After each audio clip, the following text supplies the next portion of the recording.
Hi everyone, welcome to my channel ശ്രീലകം.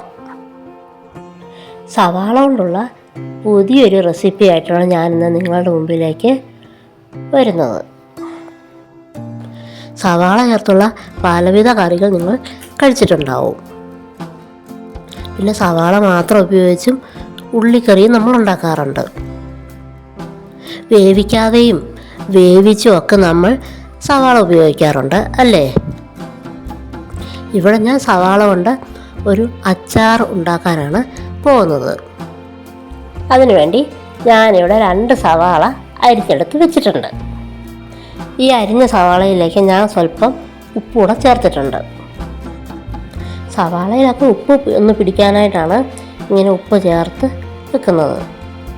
കാരണം നമ്മളിവിടെ ഉള്ളി വേവിക്കുന്നില്ല. പിന്നെ 2 പച്ചമുളക് എടുത്ത് വട്ടത്തിലരിഞ്ഞ് ഇതുപോലെ എടുത്ത് വെച്ചിട്ടുണ്ട്. പിന്നെ ഒരു കഷ്ണം ഇഞ്ചിയും എടുത്ത് ഇതുപോലെ അരിഞ്ഞെടുത്ത് വെച്ചിട്ടുണ്ട്. വെളുത്തുള്ളി ഇഷ്ടമുള്ളവർക്ക് അതും ഇതുപോലെ കൂടെ അരിഞ്ഞെടുത്ത് വെക്കാവുന്നതാണ്. ഇനി നമുക്ക് അച്ചാറുണ്ടാക്കാം.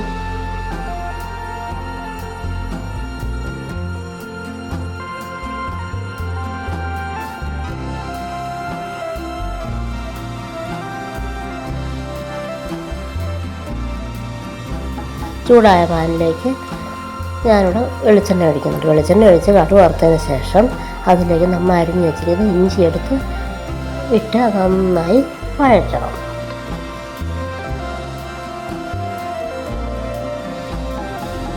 ഇഞ്ചി ഒന്ന് വരണ്ട് വരുമ്പോൾ അതിലേക്ക് നമ്മൾ അരിഞ്ഞ് വെച്ചിരിക്കുന്ന പച്ചമുളക് എടുത്ത് അതുമൊന്ന് നന്നായി ഇളക്കി അത് രണ്ടും കൂടെ നന്നായി യോജിച്ച് വരണം.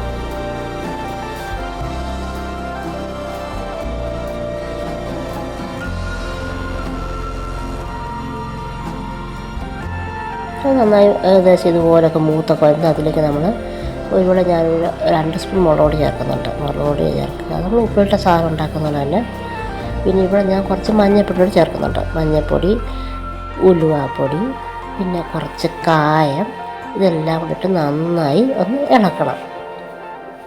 അങ്ങനെ ഇളക്കി നന്നായി ഇതായി കഴിയുമ്പം അതിലേക്ക് നമ്മൾ അരിഞ്ഞ് വെച്ചിരിക്കുന്ന സവാള എടുത്ത് ചേർക്കുക.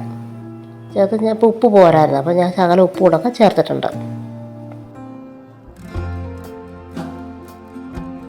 നന്നായി ഇളക്കി ഉപ്പും ഒക്കെ നന്നായിട്ട് പിടിച്ചതിന് ശേഷം പിന്നെ നമ്മൾ അതിലേക്ക് കുറച്ച് കറിവേപ്പില ഇടാം. കറിവേപ്പില ഇട്ട് നന്നായി ഇളക്കിയൊക്കെ വെച്ചതിന് ശേഷം സ്റ്റൗ ഓഫ് ചെയ്ത് വെക്കുക. അതിനുശേഷം അതിലേക്ക് ഒരു 2 സ്പൂൺ വിനെഗർ ഒഴിക്കുക.